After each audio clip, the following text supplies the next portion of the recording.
Kwento ng kanap na napunta sa kidnapan, tapos na uwi sa sabuatan hanggang umabot sa bintangan. Ano ba ito? It's complicated? Dali na! Pi! Sa isang operasyong isinagawa ng pulisya na tiklo ang suspect sa krimen. Pagod mo kamay! Pagod! Pero nang mahuli na ang nireklamo, siya raw talaga ang biktima. Sir, ayan yung asawa niya, sir. Siya ang nagbigay sa akin. At ang mismong nagreklamo, siya naman daw ang may sala. Ano ba talaga mga kuya?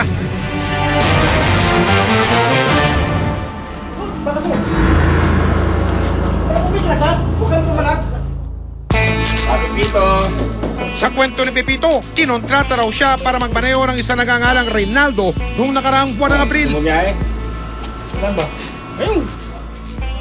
Meron daw siyang biyaheng maganda, Bisaya. Parang kumbaga sa ano siguro yung 10 araw. 10 araw nakita ko baka mga hanap buhay ko ng 2 buwan o 1 buwan, gano'n. Yung kikitain ko sa 10 araw. Kaya mabilis pa sa alas 4, umarkila siya ng sasakyan sa isang kumpanya ng rent-a-car.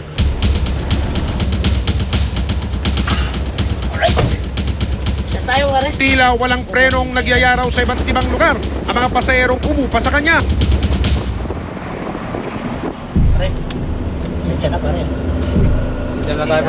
Pero sa gitna ng ikangay road trip nila, bigla raw nag-ibang ihip ng hangin. Gamit ang kanyang cellphone, tinawagan daw ng kanyang mga sakay ang bayaw niyang si Gilbert na nasa lalawigan ng Isabela. Binatukan ako sa iyo, bakit sinungaling ka? Sabi mo, wala kang kakilala rito sa Isabela. Bakit yung nakalagay dito, Gilbert Isabela, ano to? Laking gulat daw niyang ibinebenta na nila kay Gilbert ang minamanayo niyang sasakyan. Halagang 100 piso. Okay. Pare, pumayag na. Kung gusto daw natin, iwan natin sa sasakyan, bigay sila ng 100. Sa utos pa rin daw ng mga pasahero, umarangkada sila sa lungsod ng Santiago sa lalawigan ng Isabela para maibenta ang sasakyan kay Gilbert. Tapos pinagpark nila ako sa Santiago City. Maya-maya nakita ko itong Gilbert. Sabi niya, ito ba yung sasakyan na binibenta mo? Tapos binigay niya niyabot yung 100 sa akin.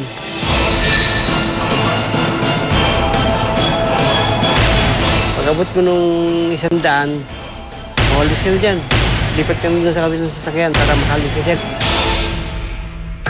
Pero pagkatapos daw ng transaksyon, ang karnap na uwi sa kidnap.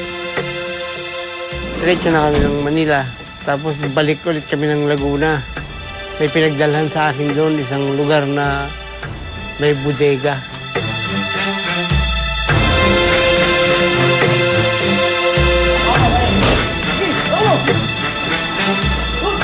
Doon ako kinulong ng hindi ko alam kung ilang araw kasi wala na sa katinuan yung isip ko Minsan isang araw biyahe kami. Nakaisip ako ng paraan ngayon Sabi ko, pwede ba akong umihi rin? Pagka lumayo sa kanila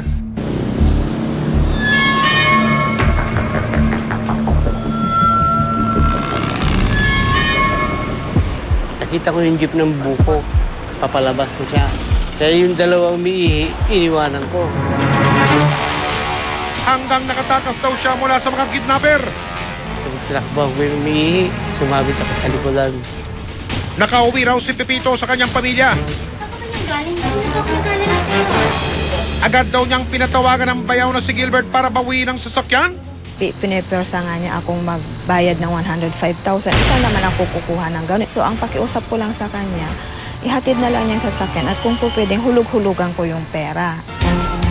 Dahil hinahanap na raw ng kumpanyang nagparkila ang sasakyang minaneho niya, napilitan daw sila mag-asawa na magpadala kay Gilbert ng 35,000 pisong paunang bayad para mabawi ang sasakyan. Sa puntong ito na raw sila nagduda kay Gilbert, kaya pumaspas sina Pepito at Valerie para magsumbong sa mga otoridad. Lumawas papunta sa lalawigan ng Isabela ang mga operatiba ng Regional Highway Patrol Group at Regional Intelligence Division ng Campo Olivas sa Pampanga. Kangkas ang imbestigador.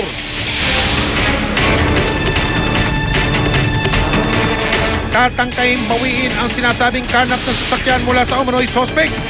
So ngayon, pinipilit niya akong ipadala ulit yung 70. Eh sabi ko, ihatid na yung sasakyan sa Zambales, saka ako magbibigay ng pera para kaliwaan. Ayaw niya, pinipilit niya dito yung daw sa Isabela. So ngayon yun, lumapit ako ngayon sa mga kinaukulan ko ang dapat gawin. Namataan ng mga operatiba si Gilbert pero hindi niya dala ang sasakyan. Gumulong ang usapan para sa isang entrapment operation. Ginagana lang kung dito pa parada sa gasolinahan. Anong meeting sa Johnson? Kung kami, pwede kami nandito.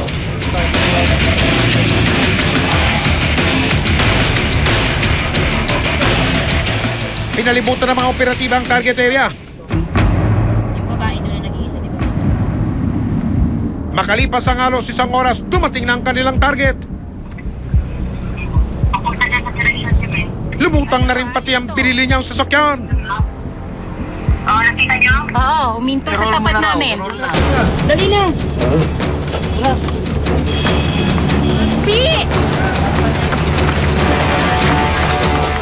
Inaresto rin ng mga operatiba ang kasama ng sospek.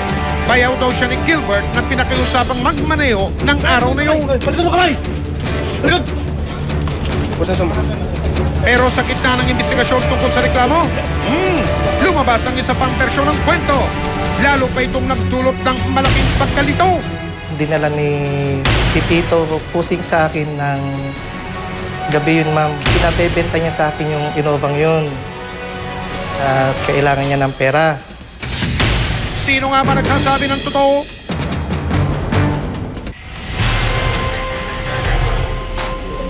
Sa bersyon ni Gilbert, walang preno niyang isiniwalat ang ginawang pag-chop-chop daw ng bayaw niyang si Pepito sa mga detalye ng pangyayari. Sabi niya sa akin, kung may pera ka dyan, kahit nabigyan mo muna ako ng 50 o 100,000. Sa madaling salita, ma'am, parang nag-interest ako sa Innovang yun, ma'am. Binigay ko sa kanya yung 100,000, ma'am. Gawa-gawa lang daw ni Pepito yung mga tauhan niya sa kwento. Eh sino sila, mga multo? O Diyos ko! Nung pagkabigay ko ng pera sa kanya, umuwi siya ng April 6. Wala ko siyang kasama. Ipinakita ni Gilbert na mga papeles ng sasakyan na ipinadala raw sa kanya ni Pepito. Pero natuklasan din niyang peki pala ang mga dokumento. Nilbis sa akin yung blue, tsaka yung deed of sale. Paghawak pa lang nung manager yata o may-ari nung buy and sell, pare sabi niya, fake to, sabi niya. Ito raw ang dahilan kung bakit niya binabawi mula sa mag-asawang Pepito at Valerie ang 100,000 pisong ibinayad niya sa sasakyang karnap pala. Ay, sabi ko, Ate Valerie, kako, parang awa mo na, kako. Eh, kausapin mo si Kuya Pitong, balik lang yung pera ko, kunin nyo na yung Innova rito, kako. Biktima ako eh. Ngayon pala, ang biktima ngayon, nakakasuhan na. Teka. Sino ba talaga ang nagsasabi ng totoo? Si Gilbert o si Pepito? May biktima nga ba ng karnap o kidnap? O may isa sa kanilang wagas kung magpanggap? Dumating sa estasyon ng pulisya ang may-ari ng kumpanyang inarkilahan ng sasakyang ibinenta kay Gilbert. Siya na mismo nagsabi kung sino sa magbayawang tagilid ang kwento. Yung complainant po natin, si Mr. Cortesa, siya po yung talagang complainant po natin dito at siya po yung nag-arkila talaga sa kanya. Tapos hindi na po nasauli and then meron pong nakita na anggulo na ibinenta niya yung allegedly na Toyota Innova na nirentahan niya kay Mr. Cortesa. Kasi sabi niya meron siyang foreigner na susunduin sa airport at 2 araw lang pagkatapos ipapasya niya lang ito at uuwi na sila. Noong April 7 nag-text siya na i-extend niya pa daw yung renta ng Innova dahil at that time nasa Bicol pa daw sila. Sa loob daw ng 10 araw na napag-usapan nilang ibabalikan sa sasakyan, kahit anino hindi raw nakita pa si Pepito. Sabi niya na yung cellphone pa niya mismo ang ginamit ng mga karnapers para makipag-deal itong kay Mr. Engelberto Lucero. And how come na yung cellphone pa niya mismo ang gagamitin ng mga karnapers? That is very contrary. Parang hindi ka paniwala talaga. Oops! Pero hindi rin daw lusot si Gilbert lalo't sa kanya nakumpiska ang pinaghahanap na sasakyan. Nakasama rin po dito sa kaso si Engel. Si Mr. Engelberto Lucero kasi sa kanya nakuha yung Toyota Innova. Nagbabay and sell din siya ng mga sasakyan in San Mariano, Isabela. And then, hindi niya tinignan kung yung mga papeles ba ng sasakyan nung maibigay sa kanya, ito ba ay mga original. Kaya ang desisyon ng pulisya, pareho silang sampahan ng kaso. Napailan na po natin sila ng kaso, sina Mr. Pepito Pusing, Engelberto Lucero, tapos si Mr. Benji Domingo ng violation ng Anti-Carnapping Act, Republic Act 1972. Ang carnapping po, kung wala pong ma-aggravating circumstances, ay meron pong tinadhana ng batas na pagkakakulong ng 14 years to 17 years.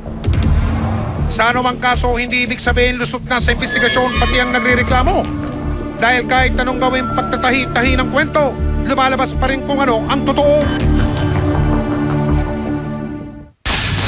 Sa pagpapatuloy ng bagong dekada ng investigador, hanggat may namalya, hanggat may napi, hindi kami titigil sa pag-aksyon. Kaya makipagtulungan po kayo sa investigador Sumbungan ng Bayan. Dahil ang mga abusado at ang mga manloloko, hindi namin tatantanan. Ako po si Mike Enriquez at ito ang mas pinatinding investigador.